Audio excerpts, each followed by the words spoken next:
Hi everybody, my name is Christina Pasturzik and I'm with Papa John's Pizza. I have my mascot here, Slice, and we're here today to read L. Ray Jakes' Magic, Chapter 12, Making Things Okay with Alfie. Knock, knock, I say, standing in the doorway of Alfie's room that night. Who's there? Alfie asks, sounding weary as she looks up from where she's sitting on her rug.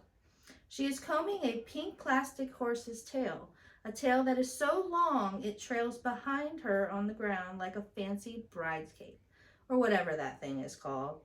I wonder if Miss Sanchez will be wearing one of those at her wedding to that guy. I don't know his name, but I'm not going to say it. Alfie looks like she's still scared of Magic Me. She didn't talk much during dinner. It was kind of relaxing, I have to say. What do you mean? Who's there? I asked. It's me, L. Ray, your brother? I'm standing here. You're looking at me, I say, trying to sound as normal and as unmagical as possible. Making things okay with Alfie has to happen fast. Mom told me after dinner, she says the whole family is a nervous wreck because of Alfie getting freaked out by magic. One, for the past 2 nights, she has gone to bed only if the lights in her room stay on all night long. 2, she made Mom lock up the bunny hand puppet I gave her. The one that was in my magic set, in the safe, in my daddy's office. And that bunny never did a thing to deserve being locked up. I think he needs a bunny lawyer. 3, nobody is supposed to say the word magic around Alfie either. And 4, even her braids have started to droop. Oh, Alfie says, sounding disappointed. I thought you were doing a knock-knock joke.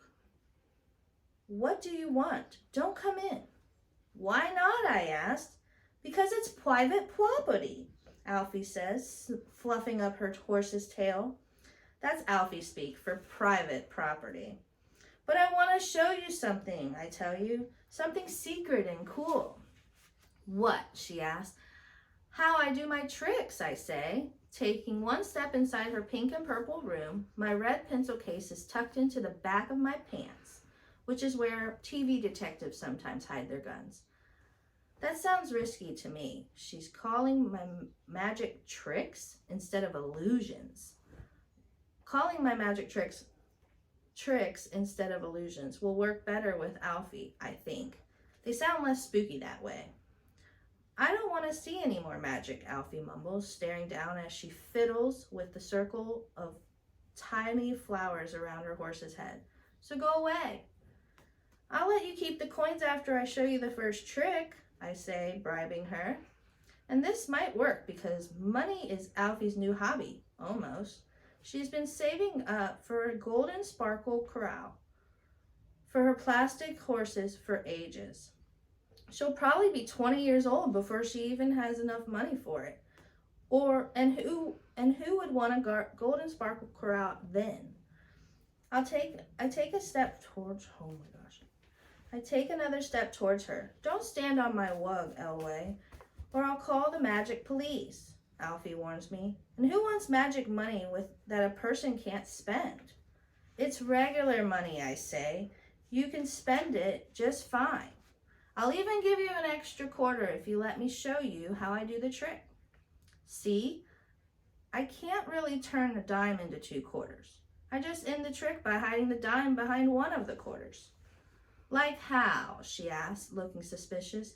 Like this, I say, and I kneel on the edge of the rug, whisk out my pencil case, arrange the 3 coins in my hand, and show her every step of the first trick, including dropping a few quarters by mistake. Abracadabra, I say, and I handed her the coins. So you were just fooling with me, Alfie asked, scowling. Yeah, I say, but fun fooling you. That's what tricks are. I wasn't being mean. What about the other quarter you said I could have, she asked, looking less worried than when I first walked in her room, I'm glad to see. I don't have it on me, but I won't forget to give it to you, I promise, I say. Okay, but cutting the string was real, right? She asked, and then putting it back together again? No, that was a trick too. Want to see? I guess, she says. And I move on to her fluffy rug, getting out my supplies and show them to her, including the straw with the slit in it. And then I do the trick, making sure she sees how I pull the looped string down before I cut the straw. Huh? Alfie says, looking as thoughtful as a 4-year-old can. So you were faking the whole time? That's what tricks are, I explained. The fun part comes from being amazed and maybe from trying to figure out how the person did the trick. I didn't know there was a fun part, Alfie says. But is that what you were bragging about at dinner? Because you're going to fool everyone at the talent show. I wasn't bragging, I say. I was telling Mom and Dad. It was just conversation. And telling me, Alfie says. And telling you. But do you want to know a secret? Sure, what? Alfie says. And her brown eyes sparkle. She loves secrets almost as much as she loves chocolate. I might try getting out of the whole thing tomorrow. It makes me nervous. How can you get out of it? I'll talk to my principal, I say, making my mind up on the spot, right there on Alfie's rug. And the pastel plastic horse with the long goofy tails that drag on the floor are my witnesses. But you're scared of your principal, Alfie says, with her wide eyes. He's all hairy like Weewolf. She means werewolf. But that's really hard for her to say. It's just his beard that makes him look that way, I assure her. And I'm scared of getting in trouble at school. I'm not scared of him, I add, trying to explain. He's not that bad. He knows our names, even. He practices them at night, probably with flashcards, I added, thinking about it. That's what I do. I have trouble remembering his name, even though there's only one of him. Maybe I should just call him Your Honor, like on TV.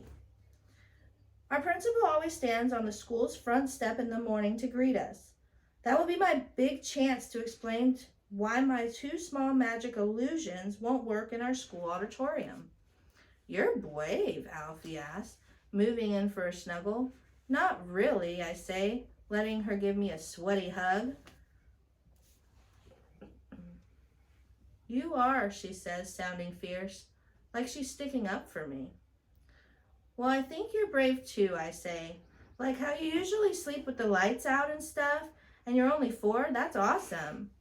I used to do that, she said, as if it were a long time ago, not just last week.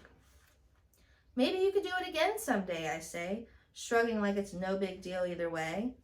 Well, it isn't, not to me. Maybe I will, she agreed. But not tonight. She gives me another squeeze through, though, whenever I tell her, Mom's going to be so relieved.